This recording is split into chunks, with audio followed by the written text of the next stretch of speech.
Here's an interview from one of our past shows on Rock and Metal Revival. If you're interested in hearing full shows, go to our Facebook page and check out our list of affiliates for times and places where you can hear Rock and Metal Revival. There is the latest track, Freight Train, from the new Vandenberg CD called 2020. And I want to welcome to Rock and Metal Revival guitarist Adrian-Vandenberg. Welcome to the show, Adrian. Thank you very much. Great to be here. It's really, really great, actually. I haven't been active in America for such a long time. So it's about freaking time, so to speak. Well, I just want to say that I'm really loving this new release, 2020, and I've been a fan of the first three albums, and I really like the fact that you went a little heavier this time around. Oh, yeah, that was,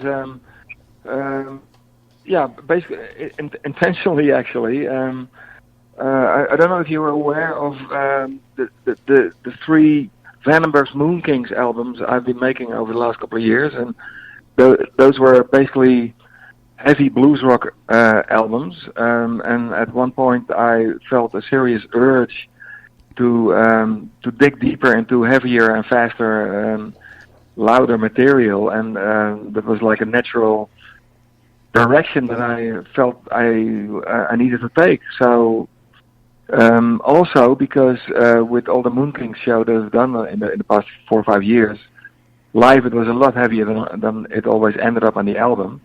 So I decided to make a logical step and to move forward. And like you mentioned, the early Vandenberg albums, in those days, that was basically a sound that you know how that was considered heavy in those days. Mm-hmm. If you listen to early Iron Maiden or records or something, you know, it's not nearly as heavy as heavy records sound these days. So, but yeah, it's like a very natural progression for me, and I suppose usually people that have been around as long as I do, they start getting softer and smoother, but I'm going to go into the opposite direction and go faster and heavier. That's awesome. I know, like I said before we went on the air, I told you that I was a big fan of your first three albums, and I remember that Alibi came out last in 1985, and I remember hearing Burning Heart, the new Burning Heart version that you did, and I was thinking, why a new Vandenberg album in 2020? What drove you to bring Vandenberg back? I mean, the band Vandenberg. Well, it had to do with what I talked about before, that I felt the need to go a lot heavier and faster and deeper. And at the same time, in my band Vandenberg's Moon Kings that I had in the past couple of years, the great singer we had, his problem was that he has a very big farming company in Holland, and that basically stopped us from being able to tour a lot as much as I would like to outside of Holland, because he can't really be away for more than a couple of days from his farm, and I really started missing touring internationally.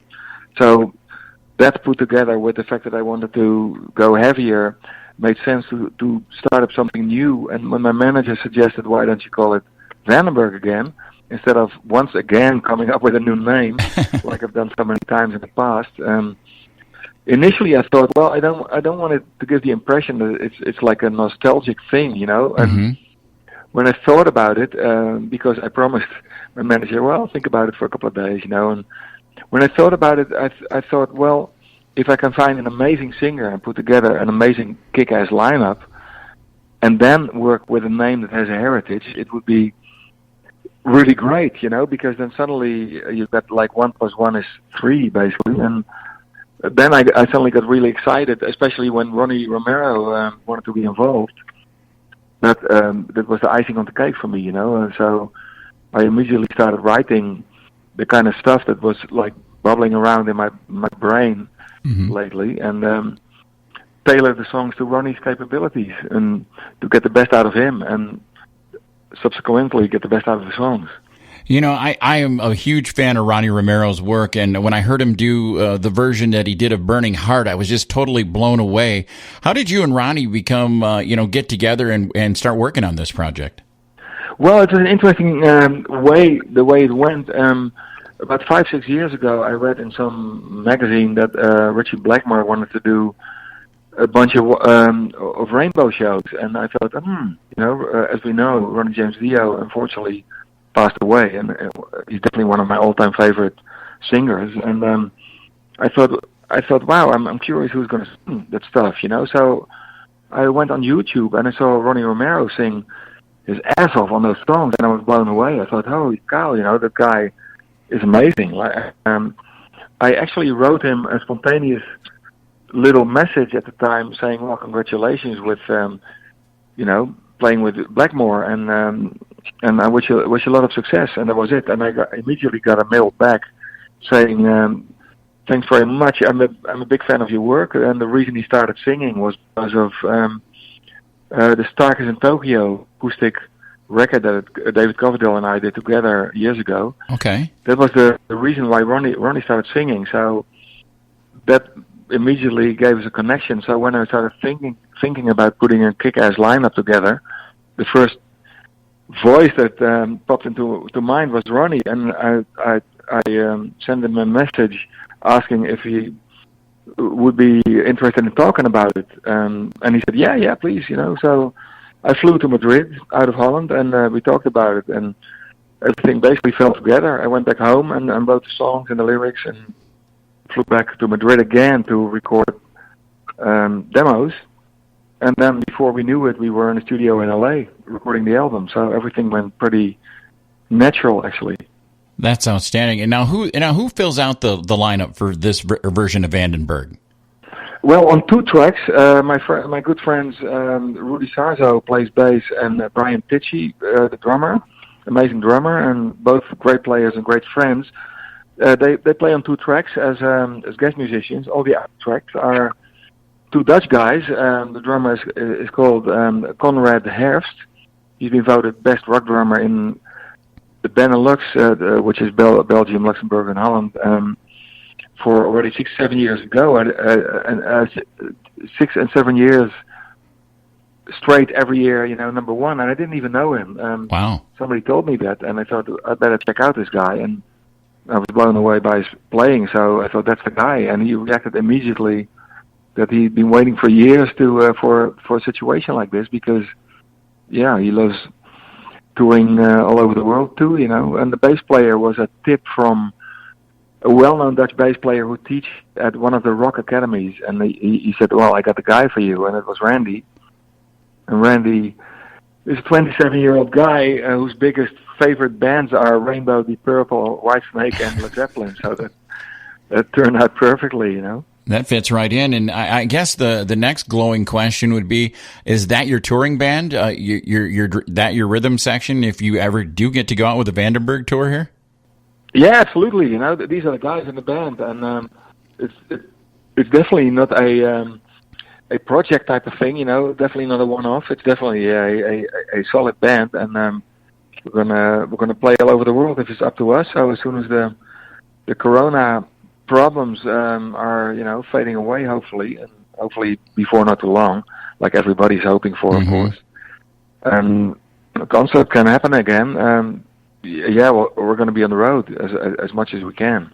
That'll be outstanding. I know with this whole Corona thing going on, Adrian, do you find yourself writing more, or do you find you're actually, you've been on tour with Whitesnake for years and years and years, or do you find yourself just kicking back a little bit and relaxing? Not at the moment, no, because I worked really hard on the album, and then pretty much right away the interviews started coming in. I've been doing about 95 interviews in the past 5 weeks. Wow. And it probably sounds tedious to a lot of people, but for me, it's always really exciting to talk to anybody about rock music, whether it's my own music or somebody else's. It's my life, and over the next period of time, I'm actually planning to start writing for the next album, because might as well use this time in a positive manner. Exactly. And now the album gets released on May 29th, and now everyone I've talked to that's heard either Freight Train or Shadows of the Night or the newest version of Burning Heart loves it. Is there a track on here that you can't wait for people to hear, Adrian? Is there a track that you're just going, I can't wait till this drops on the people?